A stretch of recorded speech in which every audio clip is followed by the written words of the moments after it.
자궁내막증은 이제 크게 보면 약물요법과 수술요법 이제 두 가지로 나눠볼 수 있는데요. 일단 이제 제일 중요한 건 이제 환자분의 증상 그리고 이제 초음파 검사상에서 난소옥의 크기 이걸 가지고 이제 의사들이 판단을 하게 되는데, 예를 들어서 이제 뭐 병원에 우연히 왔는데 뭐 환자분은 뭐 생리통도 없고 아무런 증상이 없어요.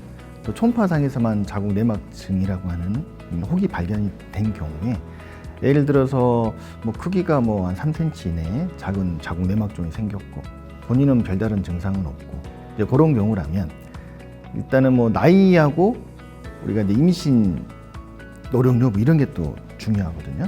그래서 뭐 나이가 이제 폐경도 다가오는 나이고 뭐 임신 계획도 없고 나는 증상이 없다 이런 경우에는 뭐 그냥 치료 없이 그냥 추적 관찰하는 방법이 있습니다.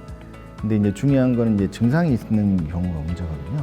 생리통도 심해지고 또 성교통, 골반통도 심해졌다. 이런 경우에는 그냥 방치해두면 이게 점점 심해지기 때문에 이제 우리가 혹 크기가 보통 3cm 이내다. 그리고 증상이 있는 경우는 약물요법을 먼저 하게 됩니다. 이 약물요법은 우리가 이제 호르몬 치료하는 건데요. 이제 크게 보면 이제 뭐 경구피임약도 있고요. 그다음에 디에노게스트라고 하는 4세대 프로게스테린 제제, 그다음에 GnRH 아고니스트라고 해서 생식샘 자극 호르몬 작용제라는 호르몬이 있어요. 이 호르몬 치료를 하면 이제 증상 개선되는 걸 볼 수가 있는데, 이제 가장 많이 이제 쓰는 약물요법은 이제 디에노게스트라고 하는 프로게스테린 제제거든요. 요거 이제 상품명으로는 우리가 이제 비잔이나 로잔으로 나와 있는데, 의사들이 약물 치료할 때 가장 많이 처방하는 약물입니다. 이제 이 약물요법의 이제 원리는 뭐냐면, 정상 자궁내막 세포도 이 프로게스테린을 계속 이제 복용하게 되면 점점 이 세포가 위축이 되고 내막이 얇아지거든요. 점점 활동을 억제시켜 준다는 거죠. 그래서 자궁내막뿐만 아니라 자궁내막증이 있는 그런 쪽에 있는 자궁내막 세포도 이 호르몬에 반응을 해서 이 자궁내막 세포가 점점 사멸이 되면서 활동이 줄어들고 위축이 될 수 있는 이제 그런 효과를 노리는 건데, 디에노게스트 약 비잔 먹게 되면 생리를 뭐 달달이 하는 사람도 있지만 생리를 안 하는 경우도 많아요. 생리를 안 하게 되면 그만큼 월경혈이 자궁으로 넘어가는 이제 역류 현상이 없어지기 때문에 아무래도 이제 자궁내막증이 발생이 현저히 낮춰질 수가 있겠죠. 그래서 이제 비잔은 일단은 복용하게 되면 가장 좋은 건 생리를 안 하는 경우지만, 실제로는 뭐 생리를 안 하는 분들은 한 30~40% 정도 되고 또 매달 생리하시는 분도 있고 부정출혈이 자주 발생하는 경우도 있어요. 근데 하지만 생리를 하든 안 하든 그 약 프로게스테론 자체는 자궁내막 세포를 억제하는 효과가 있기 때문에 이제 그런 효과를 보고 치료를 한다, 이렇게 생각하시면 됩니다. 대신에 이제 비잔 같은 경우는 이제 부작용이 좀 있을 수 있는데요. 이제 가장 우리가 이제 처방했을 때 흔하게 이제 우리가 경험하게 되는 건 일단은 부정출혈, 그다음에 기분이 왠지 좀 우울해져요.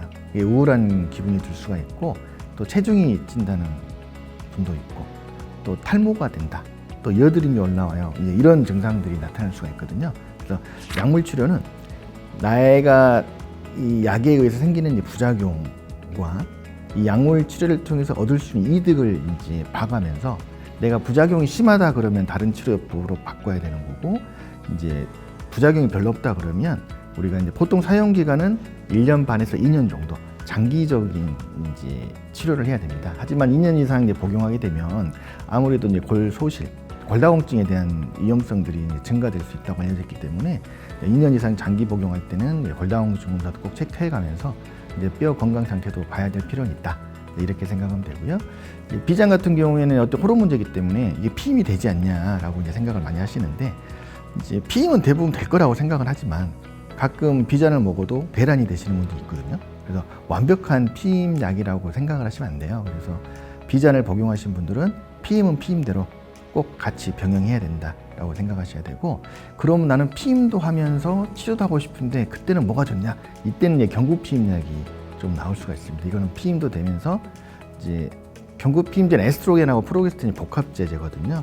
이 약도 이제 계속 복용하다 보면 우리 몸속에서 나오는 에스트로겐이 감소가 되기 때문에 저 에스트로겐 혈증을 만들어서 자궁내막 세포가 이제 증식되는 거를 더 억제시킬 수 있는 그런 효과가 있는 거고요. 그다음에 이제 뭐 호르몬 이제 한 달에 한 번씩 맞는 주사제로 이제 GnRH 아고니스트라고 해서 이게 이제 한 달에 한 번 주사 맞는 요법은 보통은 약물요법만 할 때는 잘 쓰지 않고요. 이거는 완전 인위적으로 폐경이 되는 거거든요. 그래서 이 약은 이제 보통 수술 후에 재발을 방지하는 목적으로 많이 쓴다라고 생각하시면 되고, 가끔은 이제 이게 먹는 약이 잘 안 맞다고 하신다면 이제 미레나라고 하는 약이 있어요. 미레나는 이제 루프인데 미레나 피임 장치. 이것도 이제 프로게스테론 제제거든요. 근데 이게 이제 용량이 이제 아주 국소적으로 작용을 하기 때문에 뭐 다른 약에 비해 효과는 좀 떨어질 수 있지만 뭐 피임도 하면서 뭐 약 복용을 안 된다. 그런 경우에는 미레나 루프 장치를 삽입해서 치료하는 방법도 있대. 미레나를 끼게 되면 생리통 생량이 감소되기 때문에 이것도 하나의 좋은 옵션의 치료제라고 할 수 있겠습니다. 다음으로 이제 우리가 그러면 약물 치료가 안 되고 이제 수술적인 치료로 접근하는 경우는 뭐냐면, 언제 수술을 해야 되느냐 이거에 대한 명확한 가이드라인은 없어요. 이게 이제 뭐 부인 종양학, 난소암을 주로 다루는 분들 같은 경우는 수술을 좀 선호하는 편이고요. 또 이제 난임, 이제 생식 내분비약을 하시는 분들은 임신적인 문제가 더 중요하기 때문에 수술을 최대한 이제 미루는 경향이 있는데, 일반적으로는 수술을 고려한다 그런 거는 난소에 자궁 내막 종이라는 혹이 생겼을 때 우리가 이제 고민을 하게 되는데, 최소 그래도 한 4cm 이상은 됐을 때 좀 고민을 하는 거고, 그것도 이제 증상이 있을 때.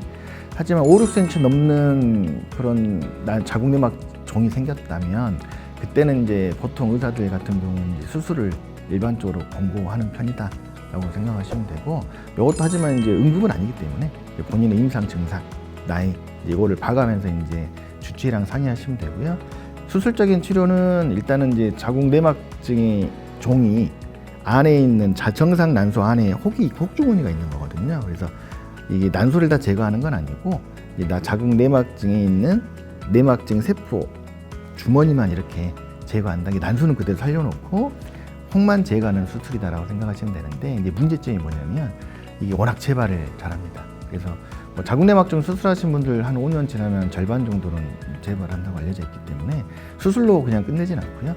또 호르몬 치료를 같이 병행해서 일반적으로 이제 GnRH 아고니스트라고는 이제 한 달에 한 번씩 인위적으로 폐경시켜주는 그 주사를 3개월에서 한 6개월 정도 이제 맞고, 그 다음에 비잔 매달 먹는 약 요거를 1년에서 1년 반 요 정도는 보통 치료를 해야 그만큼 자궁 내막증 재발을 억제할 수 있다, 이렇게 생각하시면 되겠습니다.